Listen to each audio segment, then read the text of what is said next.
Art of living. ہمارے دادا ہمیں سیب کے باغ میں لے جاتے تھے۔ ہمارے گروپ میں ان کے پوتے پوتیاں نواسی اور نواسیاں ہوتی تھیں۔ یہ مختصر حکایت کا آغاز تھا۔ یہ حکایت امریکہ کے کینسر اسپیشلسٹ نے لکھی۔ ڈاکٹر خورشید احمد گرو بفلو کے کینسر انسٹیٹیوٹ کے ڈائریکٹر ہیں۔ یہ کشمیری نژاد امریکی شہری ہیں۔ یہ کامیاب کینسر سرجن میں شمار ہوتے ہیں۔ دنیا کے نامور ماہنامے ریڈر ڈائجسٹ نے گزشتہ ماہ 22 کامیاب لوگوں کے ایسے واقعات شائع کیے جنہوں نے ان کی زندگی میں انتہائی اہم کردار ادا کیا۔ یہ واقعات بنیادی طور پر وہ مشورے ہیں جو مختلف حضرات نے ان لوگوں کو مختلف ادوار میں دیے۔ ان لوگوں نے ان مشوروں کو پلوں سے باندھ دیا اور مشورے بعد ازاں کامیاب لوگوں کی زندگی کے بند دروازے کھولتے چلے گئے۔ ریڈر ڈائجسٹ نے یہ 22 مشورے ایک جگہ جمع کیے اور اسے آرٹ آف لیونگ یعنی زندگی گزارنے کا فن کا نام دے دیا۔ یہ 22 مشورے واقعی شاندار ہیں، لیکن مجھے ڈاکٹر خورشید گرو کے مشورے نے زیادہ متاثر کیا۔ ان کا کہنا تھا، میں کشمیر میں پیدا ہوا۔ ہمارے دادا اپنے پوتے پوتیوں اور نواسے نواسیوں کو اپنے سیب کے باغ میں لے جاتے تھے۔ باغ میں پرندے چونچوں سے سیب خراب کر جاتے تھے۔ سیب داغی ہو جاتے تھے اور یہ داغی سیب مارکیٹ میں نہیں بیچے جا سکتے تھے۔ ہمارے دادا یہ باغی سیب توڑتے، چاقو سے سیب کا خراب حصہ کاٹ کر پھینکتے اور صاف حصہ ہمیں کھانے کے لیے دے دیتے۔ ہمیں دادا کی یہ حرکت بری لگتی تھی۔ ہم نے ایک دن ڈرتے ڈرتے دادا سے پوچھا، دادا جی آپ ہمیں خراب سیب کیوں کھلاتے ہیں؟ دادا جی مسکرائے اور پیار سے بولے، بیٹا میں آپ لوگوں کو باغ کے سب سے اچھے سیب کھلاتا ہوں۔ میں نے پوچھا وہ کیسے؟ دادا جی نے جواب دیا، بیٹا پرندے صرف پکے اور میٹھے سیبوں کو چونچ مارتے ہیں۔ میں ہمیشہ تم لوگوں کے لیے ایسے سیب تلاش کرتا ہوں جن کا ایک حصہ پرندے کھا چکے ہوتے ہیں، کیونکہ یہ سیب پکا بھی ہوتا ہے اور میٹھا بھی۔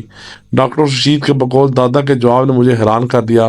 میں نے اس واقعے سے ایک نتیجہ اخذ کیا۔ یہ نتیجہ میری زندگی کا بہترین منترا تھا۔ میں نے دادا جی کے جواب سے سیکھا، کبھی رائے نہ بنائیں، ہمیشہ دوسروں سے پوچھیں۔ میں نے ہمیشہ پوچھا اور ہر بار فائدے میں رہا۔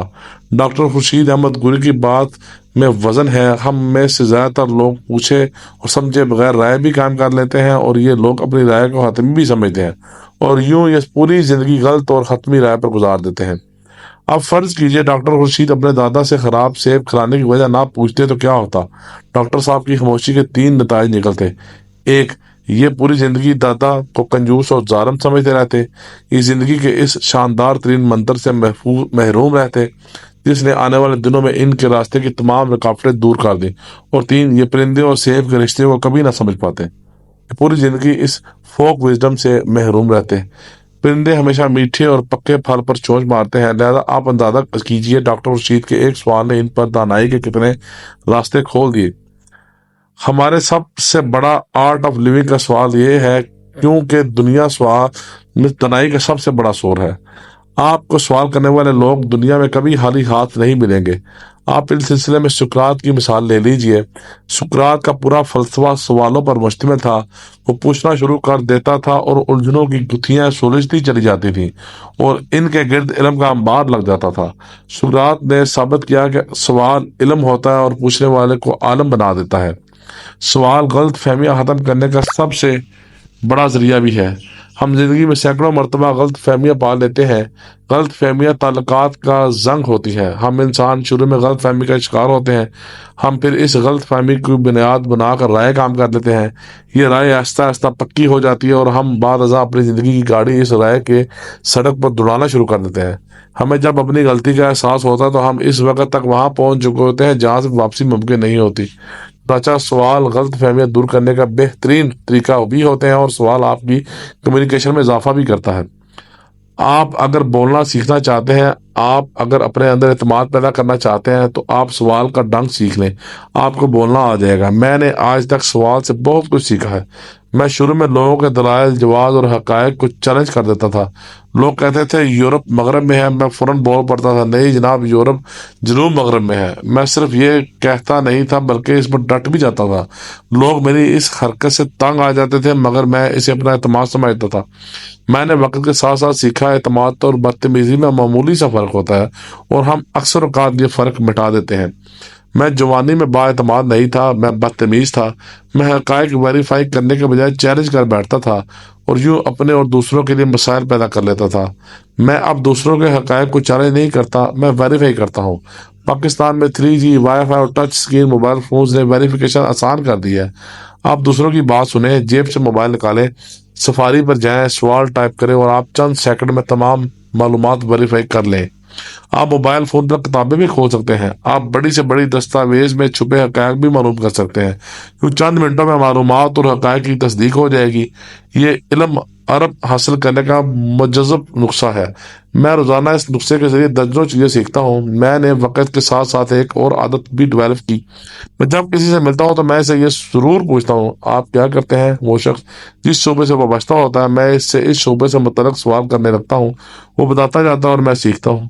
مجھے جہاں شک ہوتا ہے میں وہاں سفاری کھول کر بیٹھ جاتا ہوں۔ اور آپ بھی زندگی میں چیلنج کرنا بند کر دیں، ویریفیکیشن شروع کریں، آپ کی زندگی سکھی ہو جائے گی اور آپ کے علم میں بھی اضافہ ہوگا۔ میں نے ایک نسخہ اپنے دوست ڈاکٹر صداقت سے بھی حاصل کیا۔ ڈاکٹر صاحب کامیاب بھی ہیں اور اچھے اور نفیس انسان ہیں۔ مجھے ایک بار ڈاکٹر صاحب کی کوئی بات اچھی نہ لگی، میں ان سے فاصلے پر چلا گیا۔ ڈاکٹر صاحب نے چند دن بعد فون کیا اور مجھ سے کہا، مجھے لگتا ہے آپ کو فلاں بات اچھی نہیں لگی، آپ مجھ سے خفا ہیں، میرا قطعاً یہ مقصد نہیں تھا۔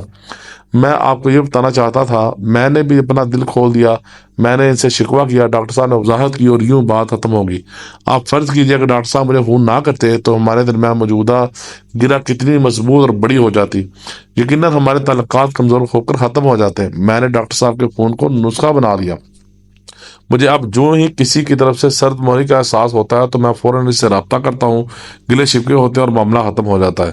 میں اپنے دوستوں کو جب بھی غلط فہمی کی گروہ میں پھنسا دیکھتا ہوں تو میں انہیں دوسروں سے رابطے کا مشورہ دیتا ہوں، اور یہ رابطہ ہمیشہ کارآمد ثابت ہوتا ہے۔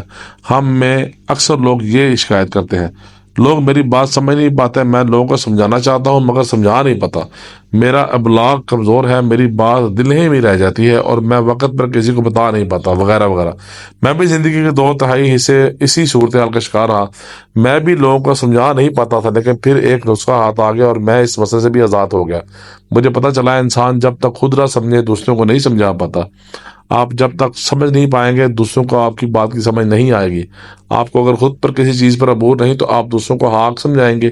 آپ فرض کیجئے آپ کسی شخص کو آلو گوشت بنانے کا طریقہ سمجھا سکتے ہیں، لیکن آپ آلو گوشت کے خود ایکسپرٹ نہیں تو آپ دوسروں کو کیسے سمجھائیں گے؟ میں اب جب تک خود نہ سمجھ لوں دوسروں کو سمجھانے کی غلطی نہیں کرتا۔ ہم لوگ سمجھاتے وقت اکثر محفل میں موجودہ لوگوں کو فراموش کر جاتے ہیں۔ ہمیں بولنے سے قبل ہمیشہ اپنے آپ سے پوچھنا چاہیے، میں جن لوگوں کی بات سننا چاہتا ہوں کیا انہیں ان کی ضرورت ہے؟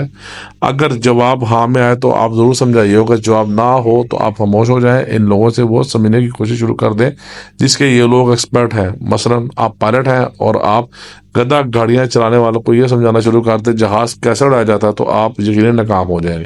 آپ اس کے مقابلے میں انہیں گدے کو توانا اور گدا گاڑی کو مضبوط بنانے کا طریقہ سمجھائیں گے تو یہ لوگ چند منٹ میں سمجھ جائیں گے۔ چنانچہ سمجھانے سے قبل آپ کا سمجھنا بھی ضروری ہے، اور آپ جن لوگوں کو سمجھانا چاہتے ہیں ان لوگوں کا بیک گراؤنڈ سمجھنا بھی ضروری ہے۔ آپ اگر زندہ ہیں تو آپ کو روزانہ نئی باتیں سیکھنی چاہیے۔ یہ نئی باتیں آرٹ آف لیونگ کہلاتی ہیں۔ یہ آرٹ آف لیونگ کشمیر جیسے دور دراز علاقوں کے نوجوانوں کو ڈاکٹر خورشید کی طرح کینسر اسپیشلسٹ بناتا ہے۔ آپ بھی کھڑکی کھولیں، آپ بھی کامیاب ہو جائیں گے۔